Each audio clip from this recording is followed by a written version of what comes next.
warahmatullahi wabarakatuh. Halo teman-teman semuanya. Gimana kabarnya hari ini? Mudah-mudahan teman-teman semua dalam keadaan sehat ya. Alhamdulillah kita sudah memasuki pertemuan kelima di mata kuliah manajemen kualitas total. Dan untuk pertemuan kelima ini, materi yang akan teman-teman pelajari yaitu tentang konsep pelibatan dan pemberdayaan karyawan. Oke, kita simak videonya ya. Baik, lebih dahulu kita lihat dari definisi ya. Konsep pelibatan dan pemberdayaan karyawan itu adalah konsep ya yang saling berkaitan, namun merupakan dua hal yang berbeda. Pelibatan karyawan disebut sebagai sebuah proses untuk mengikutsertakan para karyawan pada semua level organisasi dalam pembuatan keputusan dan pemecahan masalah. Sedangkan pemberdayaan dapat diartikan sebagai pelibatan karyawan yang benar-benar berarti atau signifikan. Nah, pemberdayaan ini merupakan kunci utama dalam memotivasi dan produktivitas seorang karyawan yang merasa dirinya dihargai dan memiliki kontribusi bagi organisasi. Jadi, sekarang tahu ya bedanya apa itu pelibatan dan pemberdayaan karyawan. Lalu, apa sih tujuan dari pelibatan dan pemberdayaan karyawan? Oke, tujuan dari pelibatan dan pemberdayaan karyawan tidak lain dan tidak bukan adalah untuk meningkatkan kemampuan perusahaan dalam memberikan customer value. Selain itu, tujuan pelibatan dan pemberdayaan karyawan juga untuk memperoleh manfaat dari kreativitas karyawan dan untuk mendorong inisiatif yang terjadi dari karyawan dan tentunya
biasanya dari manajemen. Akan tetapi seringkali didasari atau tidak, penolakan juga terjadi dari karyawan dan serikat pekerja. Kita lihat dari beberapa faktor penghambat pelibatan dan pemberdayaan karyawan. Misalnya kalau dari manajemen tidak memiliki komitmen penuh terhadap pelaksanaan PPK atau pelibatan dan pemberdayaan karyawan. Nah, pihak manajemen tidak terlebih dahulu melakukan perubahan fundamental yang diperlukan dalam gaya manajemen. Dari itu mereka menolak ya. Selanjutnya penolakan dari karyawan. Biasanya ada sindrom WHCO atau WOHCAO. Watch out, here comes another one. Atau pada karyawan yang telah mengalami berbagai pergantian strategi manajemen sehingga akan menyebabkan karyawan menjadi skeptis atau juga penolakan terhadap perubahan. Yang ketiga, penolakan dari serikat pekerja. Nah, biasanya kecurigaan-kecurigaan tertentu pada alasan manajemen dalam menetapkan PPK atau pelibatan pemberdayaan karyawan sehingga ada ketakutan bahwa PPK dapat mempengaruhi masa depan karyawan atau mengurangi arti penting organisasi mereka.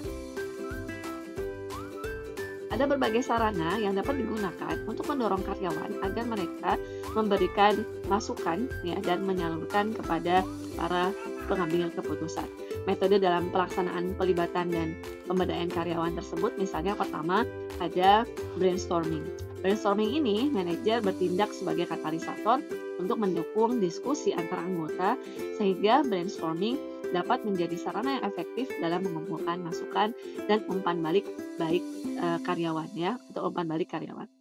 Artinya dalam metode brainstorming ini hindari adanya group think dan juga group seek ya. Karena di metode brainstorming ini ya, manajer memahami atau manajer khususnya harus memahami kelemahannya dan juga bagaimana cara mengatasinya. Lalu yang kedua yaitu nominal group technique ya. Metode nominal group technique ini merupakan salah satu bentuk dari brainstorming juga yang terdiri dari 5 langkah. Yang pertama, merumuskan permasalahan, mencatat ide masing-masing, mencatat ide kelompok, memperjelas ide, dan memilih ide yang sesuai. Lalu metode yang selanjutnya adalah gugus quality ya, gugus quality atau quality circle, di mana kelompok karyawan yang mengadakan pertemuan secara teratur untuk mengidentifikasi, menganjurkan, dan membuat perbaikan lingkungan kerja. Perbedaan utama antara gugus kualitas dan juga brainstorming itu adalah bahwa anggota gugus kualitas adalah para sukarelawan ya, yang melaksanakan pertemuan sendiri, sedangkan brainstorming umumnya dilakukan oleh manajer. Selanjutnya, selain ada gugus quality atau quality circle, juga ada kotak saran ya. Nah, kotak saran ini disebut sebagai sebuah wadah yang diletakkan di tempat yang mudah didatangi agar karyawan dapat meletakkan saran-saran tertulisnya. Lalu yang terakhir adalah manajemen by walking around atau MBWA, di mana jalan-jalan di tempat kerja dan berbicara dengan para karyawan adalah menjadi cara yang efektif untuk mengumpulkan masukan ya. Jadi manajemen by walking around ini ya, misalnya karyawan mengajukan pertanyaan-pertanyaan yang terbuka dan tidak biasa ya, maka manajer memperoleh banyak masukan yang berharga.